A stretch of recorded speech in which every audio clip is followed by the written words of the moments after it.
Hi. One of the great proposals that we were fortunate to evaluate for the Buffett Idea Incubation Workshop was a project on music, trauma, and the breath. The project gathers an interdisciplinary team of scholars, of musicians, of clinicians who are exploring ways for how to make music more of a healing force globally. Personally, as a scholar of media and politics who has focused on embodiment and activism for social change, for example, I was very intrigued by the central role that the breath plays in this project. I think this was one of several original intellectual contributions of this project that I found appealing. It was a pleasure to discuss the project with its leaders. We discussed how the project's global conception can be deepened and its global impact expanded. I learned more about trauma as a global issue and how music can help heal it in a variety of contexts. I really liked the fact that the project leaders identified concrete practices that led to concrete outcomes aligned with the United Nations Sustainable Development Goal, number 3, global health and well-being. I also really appreciated the project's ambition. The ultimate objective is nothing less than the creation of a Northwestern University Institute for Music, Health, and Well-being. This will entrench the knowledge gleaned from the project into an institution and contribute to Northwestern's positive impact locally and globally. Thanks so much, Marwan. And now I would like to invite the group leads for the Music, Trauma, and the Breath group, Heather Arani and Sarah Bartolome, to please turn on your microphones and cameras and join us. Hello, nice to see you. Heather is a faculty member at Northwestern's Farley Center for Entrepreneurship and Innovation. She's also a renowned conductor, soloist, and performance and voice expert, as well as music educator. And Sarah Bartolome is Associate Professor of Music Education at Northwestern Beanan School of Music. Thank you both so much for being here. Just remind the group again to put your questions in the Q&A box for them. We'll have a chance to chat about after their presentation. So over to you, ladies. Thank you. Thank you to Associate Provost Riles, Dean Crady, Roberta Buffett Elliott, the Buffett Institute, and our esteemed judges for your vision, leadership, and support.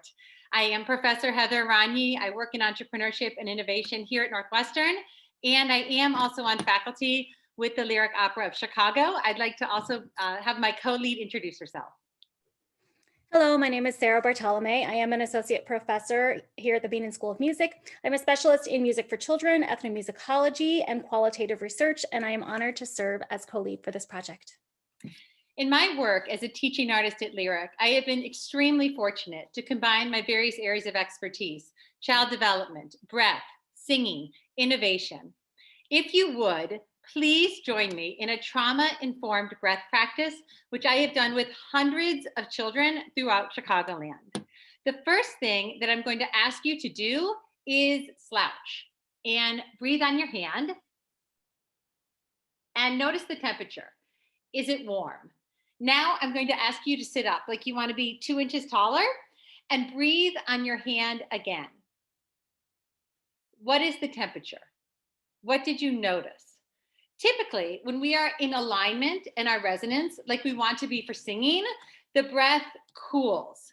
In addition to preparing a child for singing, it also deeply connects a child to their body. I did this activity with a group of second graders at the beginning of a rehearsal.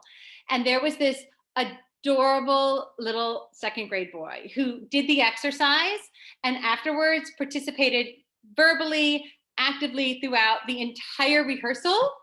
And the teachers were shocked because they had never heard him speak before in school. In fact, it was one of his learning objectives to be able to speak in school. And this led me to question why. Why is breath and music so powerful and such an incredible tool? And how can we come together in our various disciplines to develop systems and strategies to maximize the impact that music and rhythm can have on the body? That question is what our incredible team has been working on for the last year.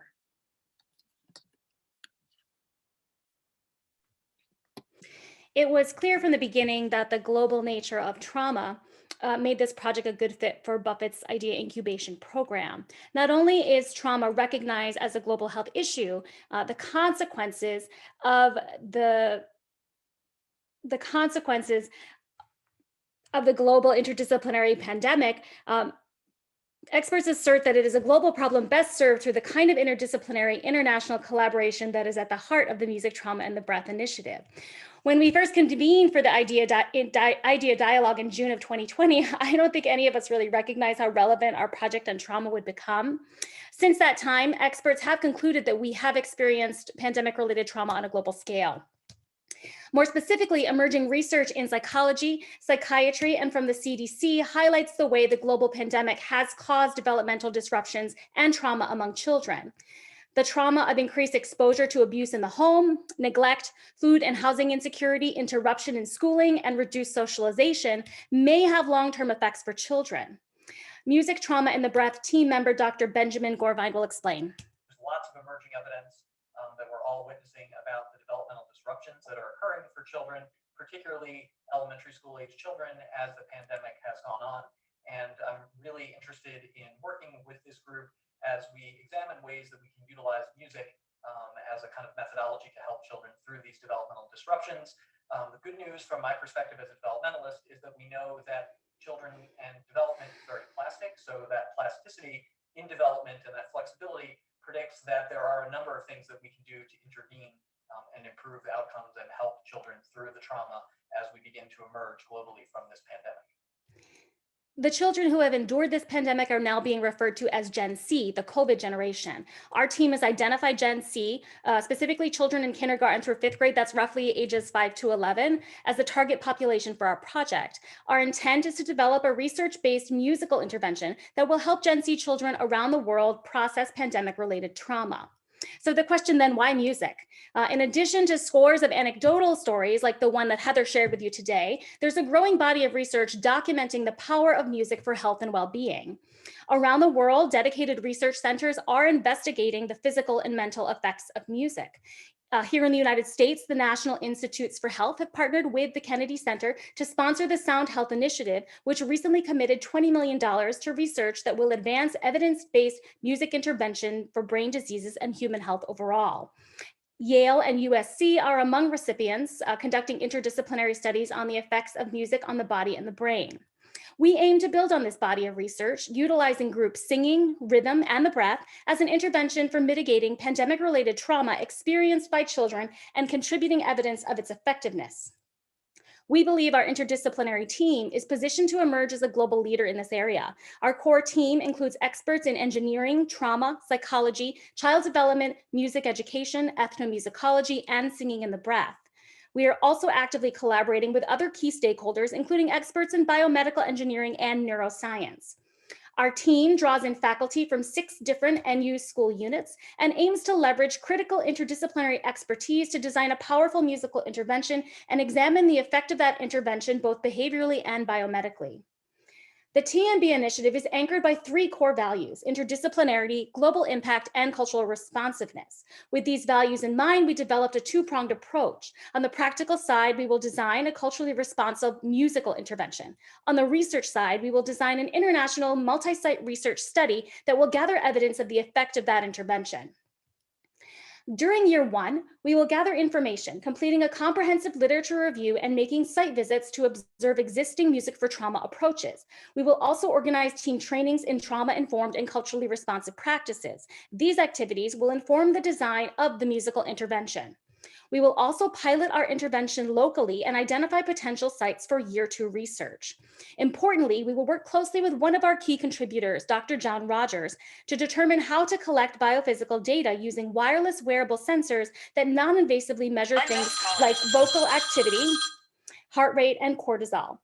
TMB team member Teresa Brancacho has an existing collaborative research relationship with Dr. Rogers. In 2018, I designed the Singer Savvy app, and currently I'm conducting a study on quantifying vocal fatigue with Northwestern's own John Rogers. Central to our study is John's groundbreaking wearable technology. These devices would also be an important part of the Trauma, Breath, and Music initiative. I made the proposal that we could actually measure cortisol levels, which become naturally elevated during times of high stress in the human body, using John Rogers' technologies. My proposal is that we leverage that technology, combine it with the research that's being proposed on measuring stress and the impact of music on stress, so that in essence the subjects could have these sensors measure the cortisol levels, measure the stress levels, assess the impact of various types of music and deep breathing therapies. Well, hello, my name is John Rogers. I'm on the faculty here at Northwestern in biomedical engineering, and I'm just recording this short video to express my enthusiastic support for this interesting project on music, trauma, and breath. My own expertise is in advanced biosensor technologies, such as this particular device, which mounts at the base of the throat to capture vocalization and capture patterns of breathing. And I think this kind of technology can be very valuable for the broader collaborating team. And I look forward to working closely together on this project in a collaborative way that would bring engineering expertise to this overall effort. Thank you. These brief testimonials demonstrate how we have been able to leverage our Northwestern network to generate feasible ideas to move the project forward. Year 2, our team will design a research study to measure the impact of our musical intervention, integrating a behavioral qualitative research component alongside the biophysical data collection. After securing IRB permissions, a local pilot study will precede the launching of data collection at 2 global sites. We have already begun reaching out to our existing international network, shown here, to explore possibilities. In fact, Dr. Lee Higgins, founding director of the International Center for Community Music in the UK, has already invited us for a site visit, and his colleague Catherine Birch, a specialist in trauma-informed community music, is excited to support our work both in designing the musical intervention and in collecting data on the ground. We highlight this relationship as one example of how we have already been able to mobilize our existing network to move toward our project goals. The generous support of Buffett Institute will enable us to accomplish these important objectives during our initial 2 years of activity as a global working group. As we build on the work of the first 2 years, we have a number of longer-term goals. We intend to disseminate our work, increasing our global impact through publication and the design of pedagogical materials, training programs, and curricular change. We intend to expand our work, adapting our musical interventions and research protocols for use with other populations processing many kinds of trauma. We also intend to continue to build capacity. We envision Northwestern University as the driving force behind a global research network, and we believe that these 2 years of Buffett-funded activity will position us to successfully seek external funding. Ultimately, we aspire to create an institute dedicated to the interdisciplinary study of music, health, and well-being here at Northwestern University. Through the idea incubation workshop process, we have crafted a vision of a collaborative, interdisciplinary project that targets the issue of childhood trauma. We have harnessed our collective expertise to design an international research plan that is both feasible and global in scope, one that responds directly to the traumas of the recent global pandemic and broadly addresses the United Nations Sustainable Development Goal number 3, good health and well-being. With the critical support of the Buffett Institute, we look forward to fully realizing these ideas and making a meaningful and lasting contribution to our global community. Thank you.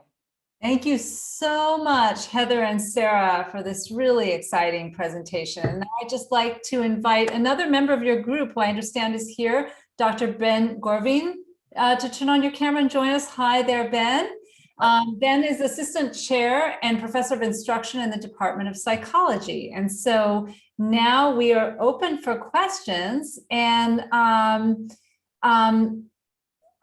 let's see, the first question was about how do you plan to work with global partners? Why does this need to be this problem need to be addressed in a global perspective? And what do you think you've gained from working with global partners to think about this? Well, first of all, thank you for that question. I think it goes to the heart of how important this process is. And I'm so grateful to Buffett for being so intentional in the conversations and planning.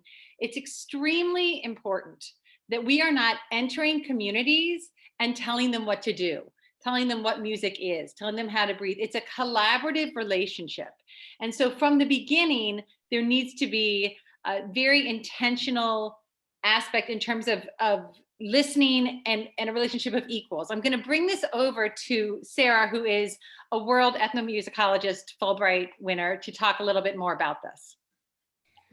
Yeah, I think, to answer your question, why does this need to be a global study, right? So I think the establishment of trauma as a global problem on the one hand, and then the nature of music as a global human phenomenon on the other hand, it makes sense to kind of combine this problem with the solution that's so ubiquitous in our world. And so our team really feels like we have something to contribute on a global scale, that this problem first focus on children, Gen Z children, but largely the idea of folks processing trauma all over the world, that music could be a wonderful intervention that could improve the health and well-being of people everywhere. And for that reason, it makes sense to have this kind of international approach. Part of our hypothesis is that music serves there's an evolutionary reason why we sing throughout cultures. And I'm going to hand this over to Dr. Gorvine to talk a little bit about why we focused first on children and the plasticity that we know throughout a lifetime, but especially children have in terms of neurologically. Could you speak to that, Ben? Yeah, I think our thinking was that certainly there are huge impacts of COVID for 5 to 11-year-olds. And so it's a population that's in need of attention.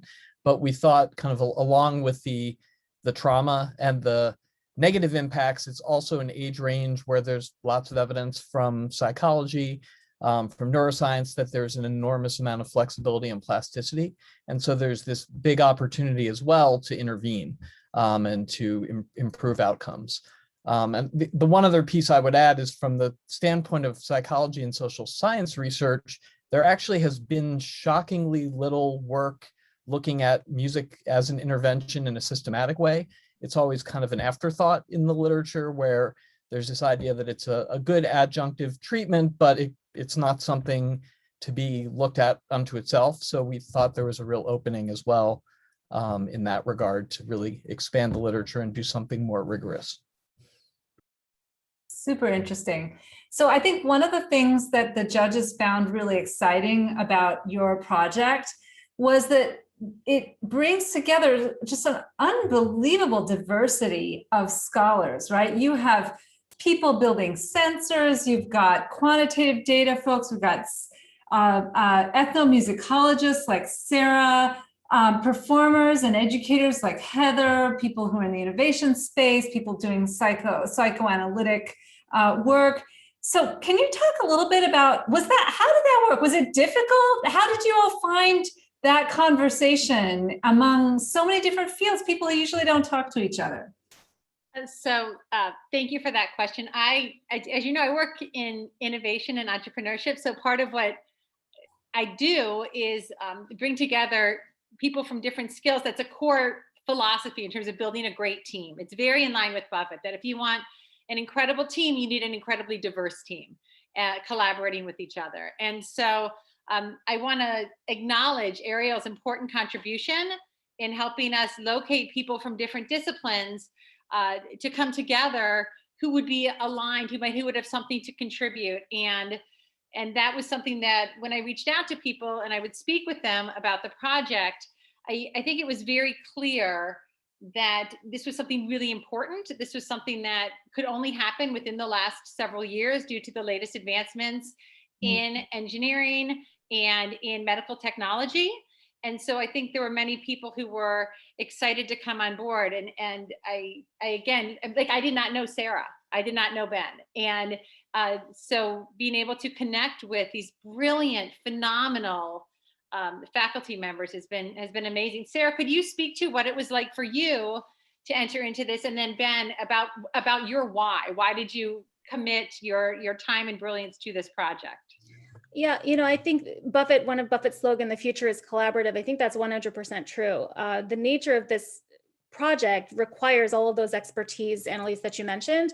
And in fact, if we look at some of those studies that are getting funded by NIH, like the one at USC and the one at Yale that I referenced today, we're really seeing this integration of behavioral and biophysical, biomedical kinds of measures, so that we're getting this kind of like more holistic picture of different kinds of interventions. And so I think that we're kind of on the cutting edge of this type of research that draws together some of that medical pieces with the sociological, behavioral kinds of pieces, that's really powerful. I will say Heather and I never met in person until last Friday.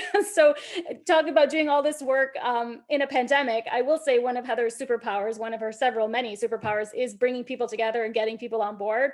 And so the fact that not only is this an incredibly diverse team, but that it got pulled together in a global pandemic where nobody even met face to face is just really remarkable, and a testament to her skills and to the power of Buffett to kind of inspire this kind of integrated collaboration. Thank you, Sarah. Ben, do you want to speak to your committing your time and brilliance to this? And thank you, Sarah. Sure. I think I would just add, really echoing, it's really exciting to get out of academic silos.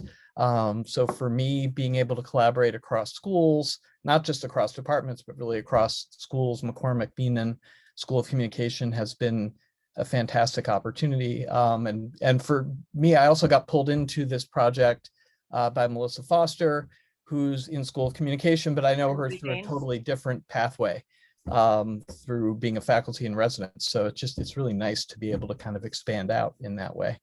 I'm so glad you mentioned Melissa too. Melissa, I think is on with us now, because amazing, she's not in the, so hi, Melissa. Amazing people tend to know amazing people. So people would say, well, as people got to experience the power and brilliance of Buffett and the amazing work, they would say, like, I know someone in this discipline, and I know, and so it really built on itself. So thank you, Annalise, for everything that you do.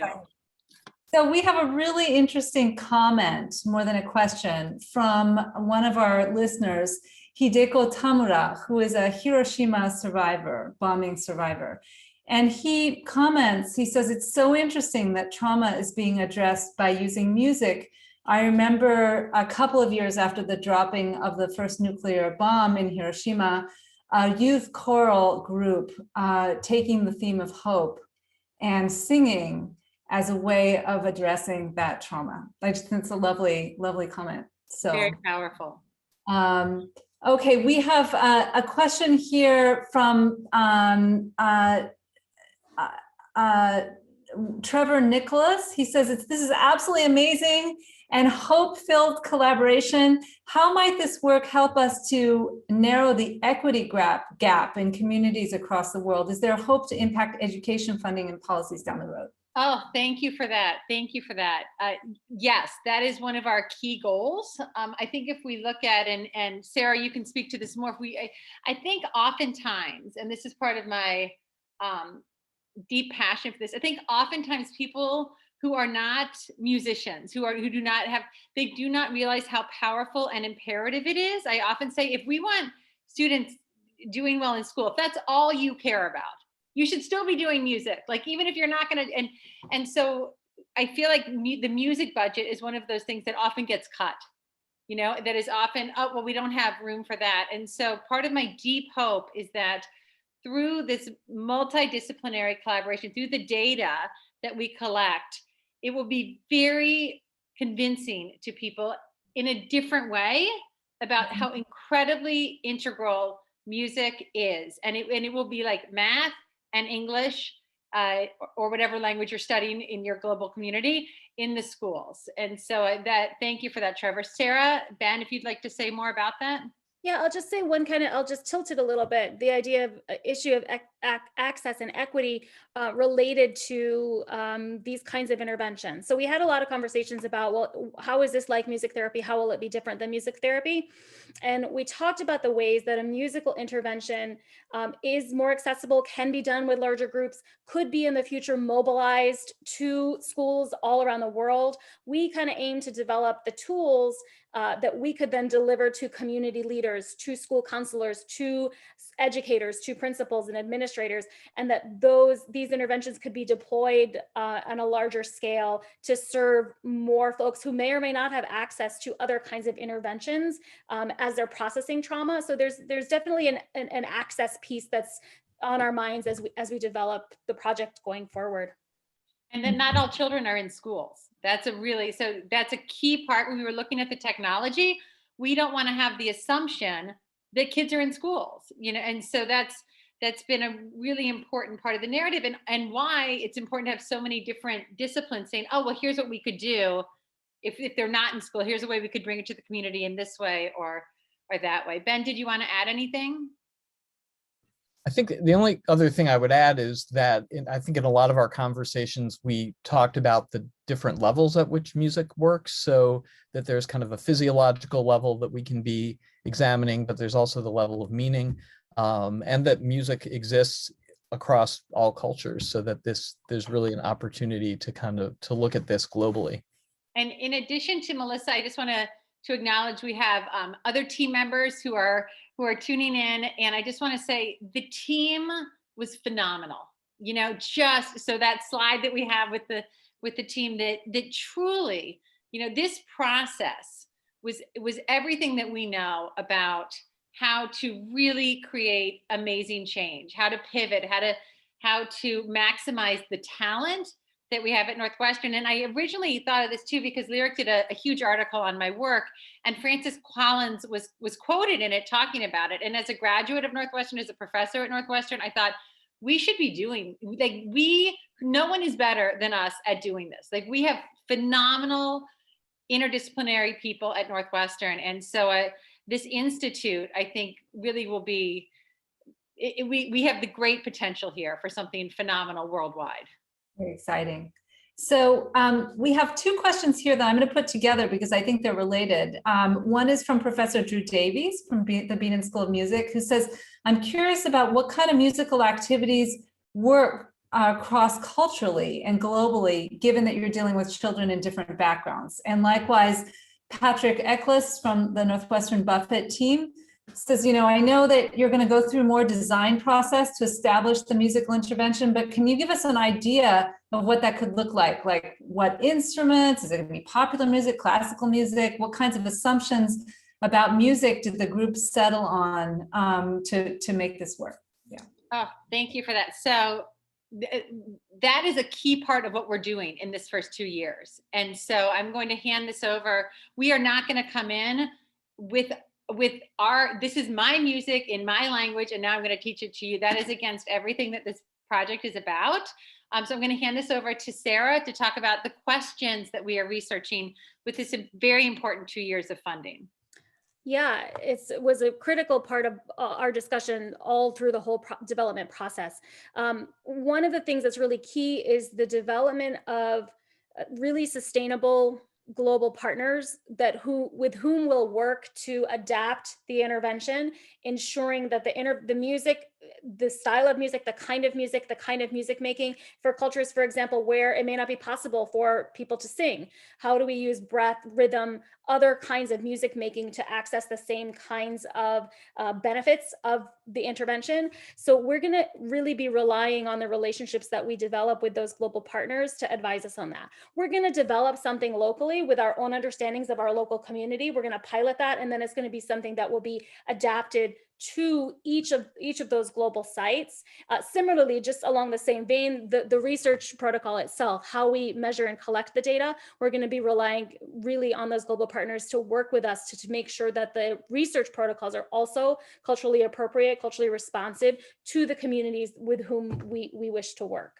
We had an important conversation with Dr. Jeffrey Roth out of U of Chicago, who does a lot of global work in groups on how do you enter spaces? How do you not colonize when you're doing research? And so these are, the last thing that we want is, okay, let's go do this work on trauma and then leave and, good luck. We want to be so thoughtful every step of the way. And this process of bringing together multidisciplinary people enables us to do that by giving us this critical seed funding so that we can be so intentional every step of the way in laying this foundation for a global project. Ben, could you speak to this? Yeah, I would just add that I was thinking about the IRB piece of this, that there'll be a lot of work to do in terms of being thoughtful about research ethics and working with children and making sure that we have kind of proper consent and assent from the children themselves, from their caregivers. So that, I think that picks up a bit on the piece you were talking about in terms of interdisciplinarity, that in terms of my piece, I'm hoping I can contribute to that, to the IRB elements of this. Can I just say one more thing? I've been getting a lot of wonderful feedback from my colleagues all around the world. I've done a lot of research internationally, and a colleague of mine who is Estonian and works on Estonian music said in 2009 in their big song festival, the slogan was, "When you breathe with others as one, your soul is there." And it just struck me. My own Fulbright was in the Baltic in Lithuania.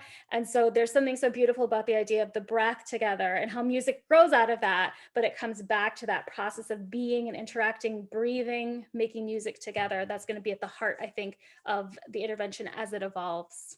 Yes.